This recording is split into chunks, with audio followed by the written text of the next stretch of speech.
Thank you for the opportunity to speak today. I recognise some of you from Fraser Island last year. It was Fraser Island, slightly further to go last year than Galway. It was a lot more convenient but a lot less sunny, I've got to say. So I actually spoke last year at Fraser Island, so for those that were there, my theme last year was all about the theory of integrated care, why we need to do it, because resources are constrained, people don't have the access to the information, but it was all quite theoretical. So what I wanted to do this year was to revisit that slightly, but to make it more practical. So Evolve, if you haven't heard about us before, we've been going about 8 years. We're part of Kainos Group, so Kainos is based up in Belfast. Kainos is a group of companies and Evolve is its healthcare arm. We started out life 8 years ago with Ipswich Hospital NHS in southeast England, and their big problem was they were drowning in paper. And so what we did was we created a product that allowed us to scan in all of that paper and present it online, so helping them to become a digitally mature hospital. And that's a big theme in the NHS nowadays. What we're doing recently is looking at, well, okay, we're helping inside a hospital to become digitally mature, but actually the bigger challenge is, how does that hospital work with the GPs? How does that hospital work with an external laboratory? How does it work with the community hospital, with physical or physiotherapy hospitals, etc.? So it's not good enough anymore just to be able to work inside one unit or one place. You've got to work across your entire healthcare economy. And because of that, we have been working on a new platform called the Evolve Integrated Care Platform. We'll talk about it throughout the presentation, but think of it as the digital glue that brings all of your healthcare providers, all of your healthcare systems, basically anybody involved in the care of a patient together, making sure that the right people have the right information at the right point in time. So let's look at the key tools for realizing integrated care. For us, it starts, the middle and the end is with the patient. It has to be completely patient-centric.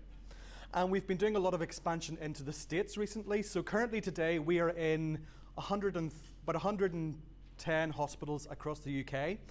Within the next few months, we're going to be going live within 1,500 across the States as well with a new partner. So we thought we were doing well with 130. Now we've got 10 times and more of that. But what we're finding in the States is it's very episodic. If I have a stroke, the stroke clinician only has information about that stroke encounter. It's only for that little slice of care that I'm giving that patient. For us, care needs to be, and care information needs to be patient-centric. So it's all centered on the patient. Mobility has very much come to the fore, so information needs to be available wherever you are, wherever that care is taking place. If you're halfway up a mountainside with mountain rescue in an emergency situation, you've got to have the information there. So you've got to be able to take that with you. As an aside, we are what's called a mobility partner with Apple. So Apple, historically quite a secretive organization, didn't do a lot of partnering. They're now partnering with select companies around the globe. So we are one of 9 or 10 healthcare organizations around the world that they are actively working with. So we're doing a lot around mobility and making our information available wherever care happens. Integration is absolutely key. And for me, there's different types of integration. It's integration between the systems in the acute hospital. It's integration between the systems in the acute hospital and the GP system and the laboratory system, for example, Ultra, which we'll talk about later on. It's then flowing that information to the right people at the right point in time. So if I'm sitting in a hospital, and I'll show you some screenshots later on of our integration with Ultra, but if I'm sitting in the hospital on Evolve Integrated Care, I want to be able to bring up a form that says, okay, we need some lab tests to be done, and for that then to be sent across to Ultra. When those lab results are in, for that information to flow back into the central patient record. So it's that flowing of tasks and flowing of information to the right people at the right point in time. It's structured data, so it's the ability to capture information in a structured way. It's no longer good enough to just write stuff on paper and in a completely unstructured form and rely on the person receiving that to be able to interpret what you've actually put down. We've got to reuse information. Information has value, not just for the patient, but for the organizations treating the patient. And if that information is structured and we can reuse that information, then everybody benefits. And then it's making it available for everybody. It's a key theme for me. It's involving the patient. It's involving the family and loved ones who are providing home care for that patient. It's involving then the professionals who are also providing care. So what we're going to do in this session is I'm going to walk through a relatively typical pathway of care for a patient. And we're going to look at what's been wrong with the system and what's actually changing for the system. And so the main actors and the main people involved are, we've got Mike Holmes, who's the emergency responder. He is all interested in having information that is available to everybody, knowing what's been going on with that patient recently, having it in a form that is mobile so that wherever he's providing care, he's got access to that information, and then having connectivity so that if he's halfway up a mountain with no 3G, never mind halfway up a mountain, where I live in Northern Ireland is relatively rural and you don't get any 3G, not good enough anymore. I've got to be able to create and synchronize when I'm back online again. He'll take that patient to the emergency department where David Thomas will have a handover. So we've got to be able to hand over that information to the emergency department. That emergency department needs better access to all of the information for that patient. And quite often, they'll need access to experts. So if I'm working or living in a rural area and I have a stroke, if I go to the local hospital with a stroke, they maybe only see 2 stroke patients a year. Will the emergency department team need access to better resources? They need access to better people than them, to stroke specialists. So how do we make that access as transparent and frictionless as possible? We'll then hand over to maybe some inpatient care. So for them, it's giving me all of the information for that patient. It's forms to allow me to better record that information, to flow that information to the right people. And it's also a way of handling all of the unstructured data, because it's very easy when you give a talk like this to talk about perfection and to talk about the wonderful new world of really easy forms that flow to the right people at the right time and pings happening on your phone. But that is a pipe dream if you think that that is going to be all you're going to have. You're always going to have unstructured paper. You're always going to have stuff that's been scanned in. You're always going to have medical images in the new world as well. So how do we handle all of that information? And then the nurse on the ward, what does she care about? Well, she cares about how we discharge this patient, how we provide ongoing care for rehab at home for the patient, bringing into the whole area the new world of the Internet of Things in the home, of wearables like your watch that can monitor your heart rate. What do we do with that information? And then how do we make that patient more involved in their actual care? So how do I, as a patient at home, see what's happened to me recently, to know what I need to do to be compliant to my treatment instructions, and to actually be able to do better informed consent? So we're going to very quickly unpack all of these as we go along. So for the emergency response scenario, what are the important things? Well, the first one is integration. And so what will typically happen is the patient calls 911 or 999, whatever the response line is. And that information is then registered in their computer-aided dispatch. And in the new world, that registration is then passed to an iPad that the clinician has. So we're working with an ambulance trust in the southeast of England called South East Coast Ambulance Trust. If you do a Google search for Evolve South East Coast Ambulance, we've got a lovely new video with them.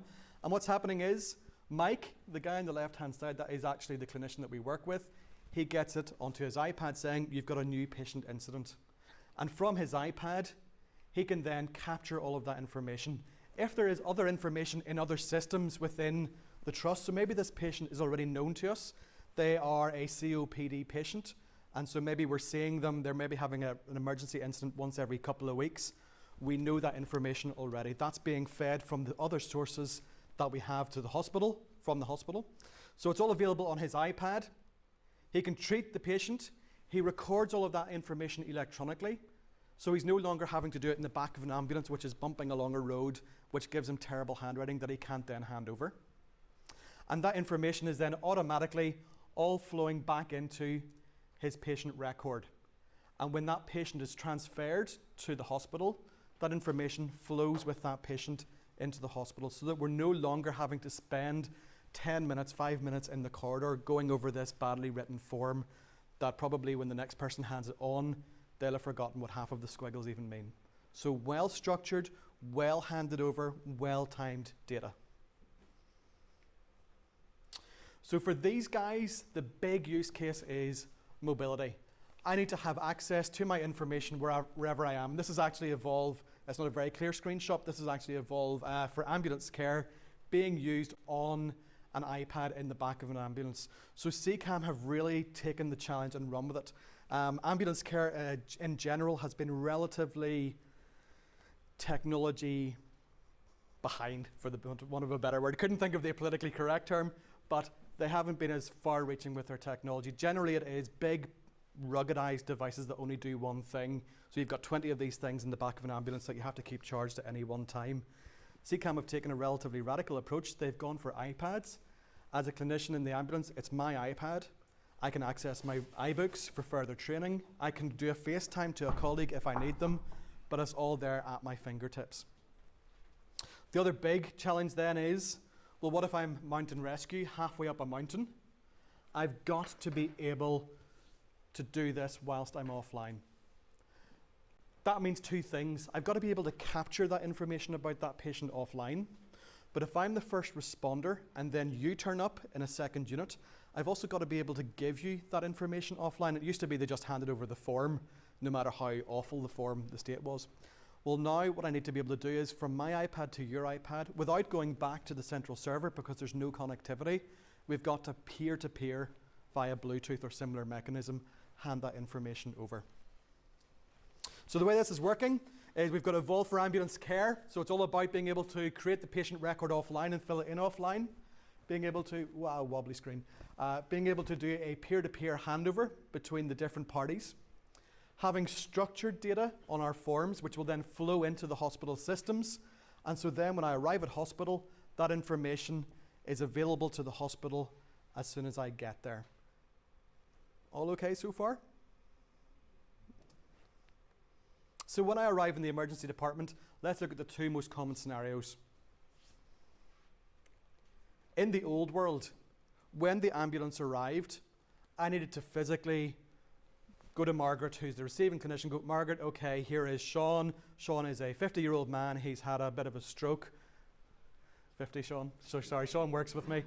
So Sean's a 50-year-old man. He's had a stroke, and let's talk about it, and here's the paper form, and yes, that's what I really mean there. Now, in the new world, all of that information is actually handed and available to Margaret before I even arrive. So Margaret knows what's coming in. She's able to set up the appropriate response teams. So as soon as I hit that door, we're up and running. And especially if you think about strokes, in the world of strokes, you have what's called the golden hour. The golden hour is the amount of time that you have to get the clot-busting drug into that patient, the TPA clot-buster. So time in every single minute counts. The quicker I can hand over that patient with quality information, the better the outcomes will be for that patient. The big challenge in those situations in an emergency department is, well, again, I only have a very thin sliver of information as to what's going on with this patient. So there was a study done as part of the NHS digital roadmap work that's ongoing at the minute, which is all about how can we make our trusts more digitally mature, how can we help them to work together better. And that study found that only 15% of practitioners have a good consolidated view of the information for a patient. Terrible, because all the time you're playing guesswork. You might then be reticent to make a treatment decision because you're not fully aware of what's actually going on with that patient. So the more information that you have, and it's not just about amount, it's about quality, it's about how that information is presented, but the better the information that you have, the better the decisions you're able to make. You're able to go, right, they don't need that drug because they're already on this one, or it's going to contraindicate with this treatment that they're receiving, etc. In the emergency department, then, as I said earlier, access to experts is critical in some cases, especially for rural situations. And I remember last year when I was here, I sort of mentioned this at a high level as to, this would be very good because it reduces the amount of money that you have to spend and all that sort of stuff. Since then, so I mentioned earlier that 1,500 hospitals that we're going live with in the States. We're now working with a company called In Touch Health in the States. And the idea is if you have a stroke in rural Iowa, for example, and you go to your local hospital and they only see 2 strokes a year, they'll have a telepresence robot that connects you to the National Stroke Centre. And within a minute, you've got a stroke specialist on screen who can see the monitor beside your bed, who can actually talk to you, who can interact with you. You can connect a stethoscope or whatever it is, and he's hearing it in his ear. So you've got instant access to the actual experts who can help the local clinicians make the right decisions for the patient. And there's some really quite astonishing statistics that come out through that. So In Touch have found that, we'll go for, so specialist productivity is increased 100%. So it takes on average for a stroke consultation, instead of 30 minutes, it's taking only 15. And remember that each of those minutes is absolutely crucial, because we need to get that clot-busting drug into them as soon as possible. The more time you take, the less you have to save in the case of a stroke. For telehealth, it gives you then a 16-fold increase in efficiency. Basically, if I am a stroke specialist, I can only work in one place because I'm only in one place. But if I'm sitting in a remote specialist centre, I can be on call to, on average, 16 different emergency departments at the same time. So a huge increase in the efficiency. The treatment rates, so the national average in the States is around 4% of patients get the TPA clot-busting drug in time. Well, because we've got quicker, better access to the stroke specialists, that goes up to, looks like about 18%, 19% there. So it's a massive change in a huge number of people's lives. And then the amount of time it takes to get the appropriate care, by the time the person arrives on site and does the initial checks and all the rest of it, it could be up to an hour. And again, that's the golden hour. Well, here we're down to a matter of mere minutes. So integrating the right people into the right place at the right time is absolutely key to how you treat your patient. So let's look at the inpatient experience and the challenges and how we can look towards them. So really the theme here is get the right information to the right people, share that between the right organizations, involve the patient at the right point in time. So for us, we've got what's called the Evolve Integrated Care Platform. As the name would suggest, we're all about integration. And so we've put an awful lot of work into this, and there's several different types of technical integration available. So for the last 10, 15, probably 20 years, we've been using a technology called HL7, Healthcare Level 7, which really deals with admits, discharges, and transfers, who you are, where you're going, where you're being treated, etc. However, there's a new standard on the block called FHIR, Fast Healthcare Interoperability Resources. This is all geared around making all of the different vendors more interoperable, more easy to integrate with. And what I'm seeing personally is a big change in the market. Now, it may be lip service, time is going to tell. But I get to go to all the fun places. So I was in Vegas in February at the HIMSS show in the States. And there, it was very much a message of, if you're a big player today and you're not playing the game with everybody else, you're not going to be a big player tomorrow. You're going to be seen as a legacy system that we have to maybe try and get stuff out of, but it's not very easy. Interoperability is absolutely key. And the FHIR standard is seen as the way to enable that to happen. And the big players are all now buying into it. My Irish cynicism comes in slightly. Let's see how well they do it, and let's hope that they don't bring their own flavors and all the rest of it. Let's hope that they actually do it well. I think they're going to have to, or else they're going to be in difficulties. We need to bring information in from other sources. One of the benefits of KNOS has a rich history of, we're 30 years now, I think we're about 30 years, of making stuff work together at its simplest. So we've had a long history in financial services, in government services, of integrating systems together.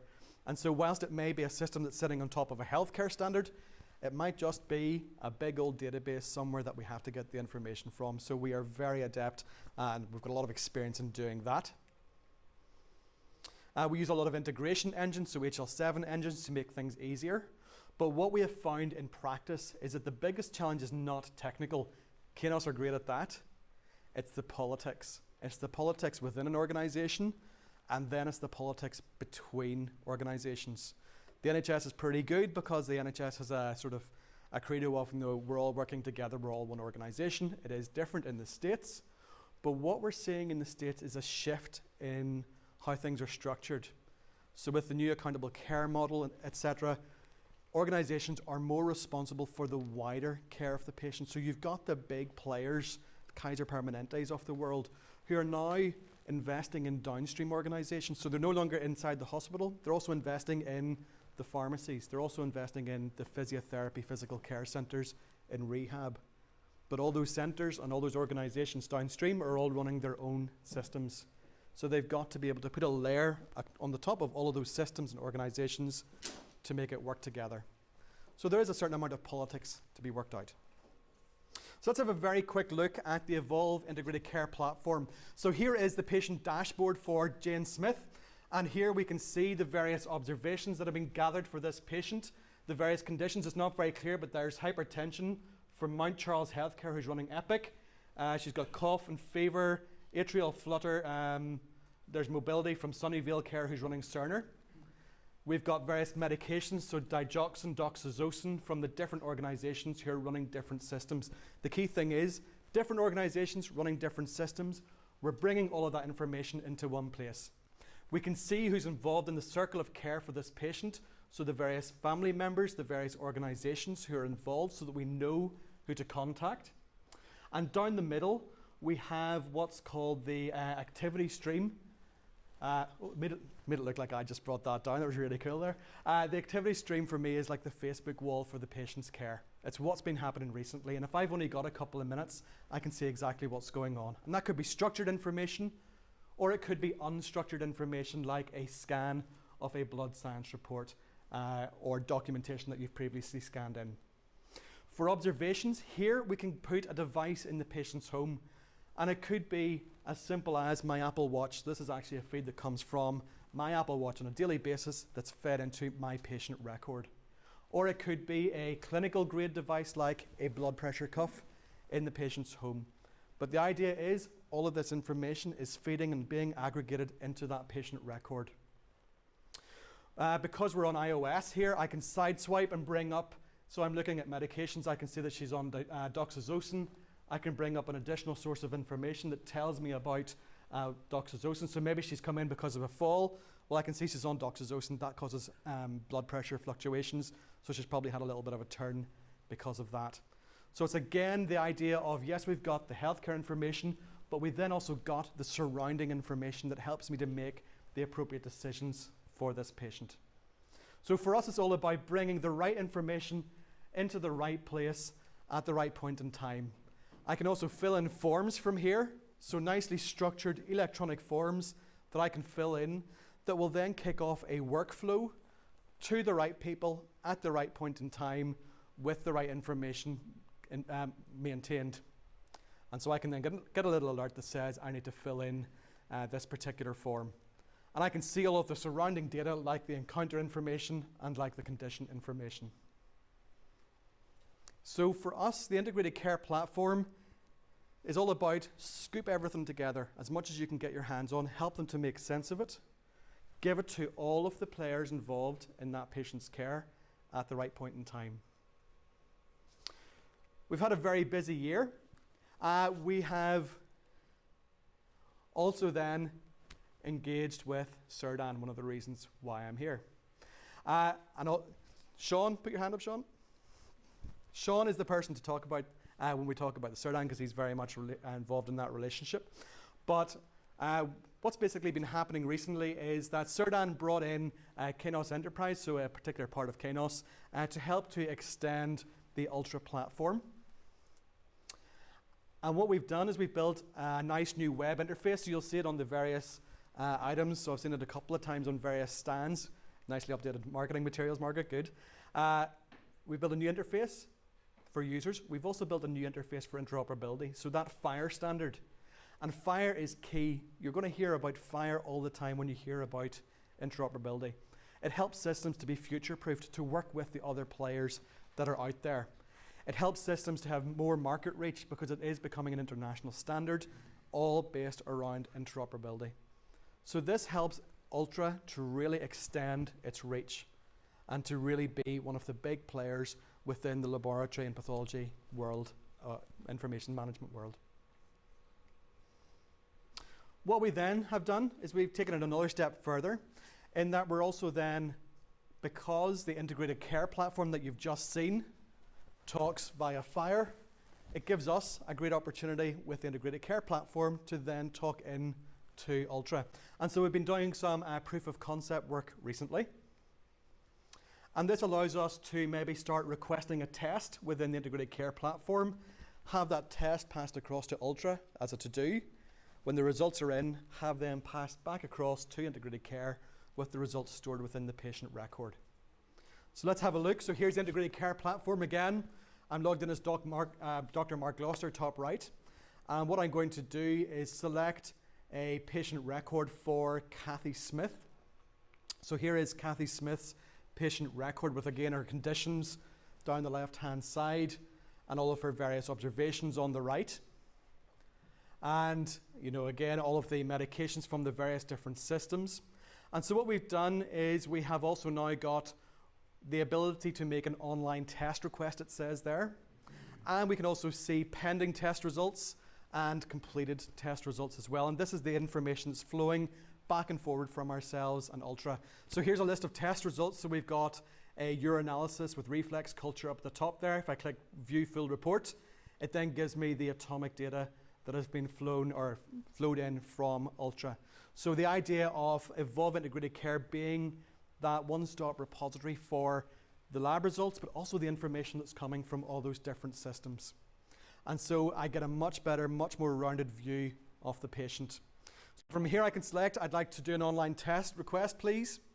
And from within Evolve, this was a proof of concept done with University Hospital Coventry, wherever he's gone, I can't see him. So we did it with you guys. So the idea here is we've then got a fully flexible form where we can say we'd like to do a full blood count. And because of that, we may want to view additional test information. So it'll link out to give you other sources of information so that you know the test that you're doing, you know when you should be doing it, when you shouldn't be doing it, how to take the test. And again, the form is responding. So if I select urine, it added additional questions up here. There's an additional notes section. The key thing to note here is that these forms are fully configurable. We use a drag and drop tool to actually create these forms. And it allows us to then respond very quickly to different requirements from different customers. So I have made my request, and the request has gone across to Ultra, where it then appears at the top saying, yep, we're awaiting the specimen in the lab.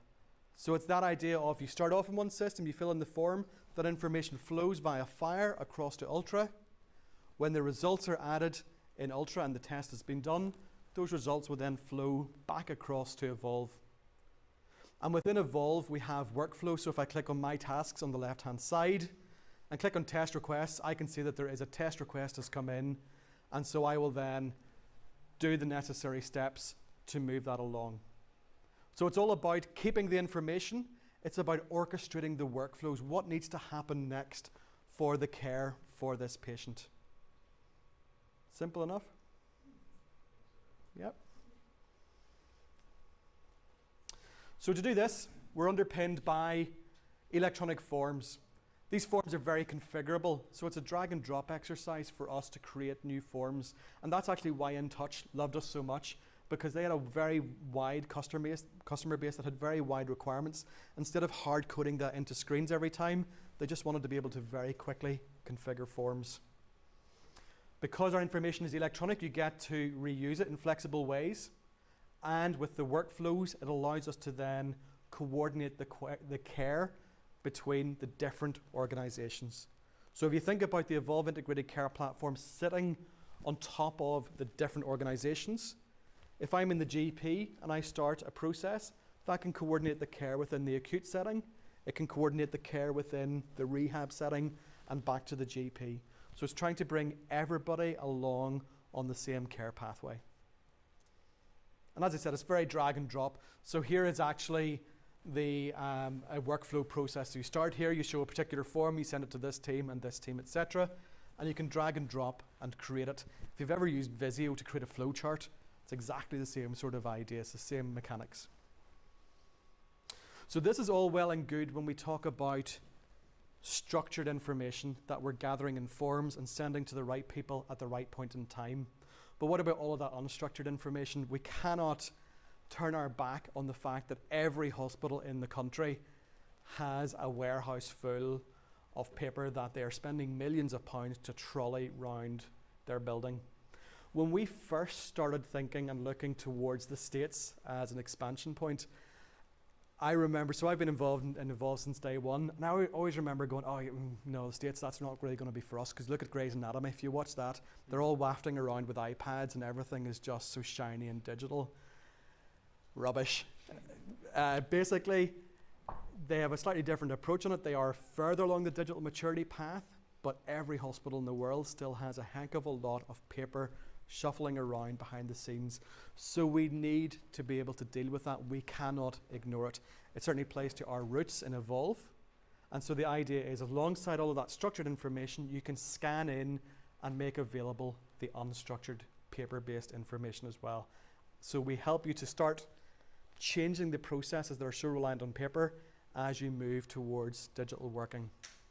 And that could include information like scans. So the ability to look at a scan and to be able to adjust the contrast and do all of that medical image viewing as well, to bring all of that information into one place and make it available on a mobile device. Last couple of things then, in terms of discharge, what's the key things? What are the key things that are going to help us?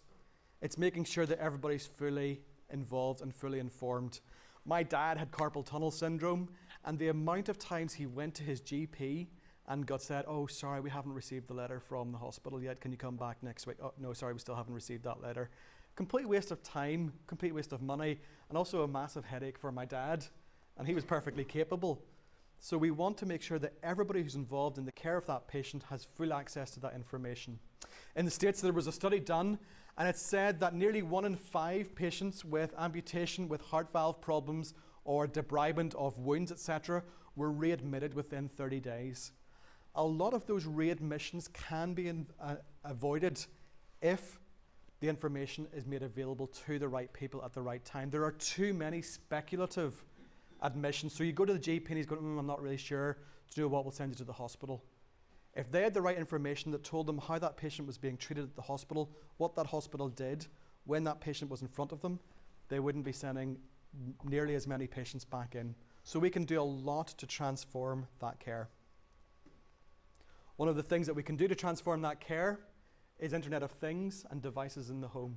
So my watch, which rats on me every day and tells me how little activity I'm doing, can tell that to the doctor, so that when he next weighs me, he can go, well, I can see why. My scales, they can rat out on me as well. So that idea of it's really convenient. If you think about how treatment has changed in the last 30 years, electronic systems have completely changed how we store and manage information, but it hasn't changed how we interact with the patient. I still have to go to my GP on a weekly basis if I need to get my blood pressure checked. And if I'm a little old lady who lives half an hour from the doctor's surgery, to get the bus, by the time I get to the GP surgery, my results are all over the place because I'm so stressed out. If I can just put a blood pressure cuff on first thing in the morning in the house and go about my day, and if there's something untoward, that I then get rang automatically by the GP or by whoever's looking after me to say, we've seen your results have come in, Betty. There's something not quite right. Let's actually talk. Oh, you only ran up the stairs to get something? Right, you're fine. Go about your day. The patient is reassured. Our treatment costs come down massively. So again, it's a win-win for everybody. And again, then, it's the engagement with the patients. The last couple of slides here. How do we engage with the patient? So a study was done in the States, and it said, where are the areas that you as a patient would recommend that we look at for improving how you're cared for? And it was the pre-consultation process, how I book something, how you get information from me, how you tell me about what's going on needs to change because I'm not well enough informed. And as patients become more consumer-esque, they have higher demands. They're more articulate with their demands as well. And then it's the aftercare. So we've pretty much got the bit in the middle well wrapped up. We've got how they're treated in the acute setting pretty well done. We've got clinics, etc., well defined. It's that, how do you get me in? How do you look after me afterwards when I'm basically on my own that needs to improve? So we need to involve the patient more. And again, another study by NHS England said that only 11% of patients have access to remote or virtual care. So it's that idea of being able to have an iPad where I can ping my doctor and get a quick consultation without having to go to him. There are benefits and there are costs there because some patients will abuse it. But again, the benefits do outweigh the negatives. So let's very quickly look at this. In terms of discharge, we need to give patients flexible tools. We need to be able to give a patient, okay, you're coming in for a procedure, quickly fill in this form before you come in so that we're not wasting time asking you the same stuff every time you come in. Do it at home in the comfort of your own home. Patient consent is a massive problem. So in the States alone, there are around 1 billion patient consent actions a year. Think about the amount of times that somebody signs something in the course of a care pathway. The big problem is, how do we do this in the electronic world? Because what happens is, too often, pieces of paper are lost. And so then, when there's a malpractice suit, the healthcare organisation just has to roll over and take it because they don't have that backup. And also, as a patient, how often are you given a piece of paper and you don't want to look stupid, so you just sign it anyway? So you've got to be able to make consent easier to do. So here at home on my phone, I've got an electronic form where I can see what's been done. I can see what happened at my last clinic. I can make better informed consent. I maybe even get a little video of the procedure that they're about to do so that I know exactly what's going on. So that's it in a nutshell. So for us, the building blocks are make information available wherever care happens. In the home for the patient, halfway up a mountain on an iPad for the clinician. Out in the community if you're a community worker. Integrate all of the information together from the various systems to get away from silo mentalities. Electronic forms and workflow to capture information electronically in a structured manner, pass it to the right people at the right point in time.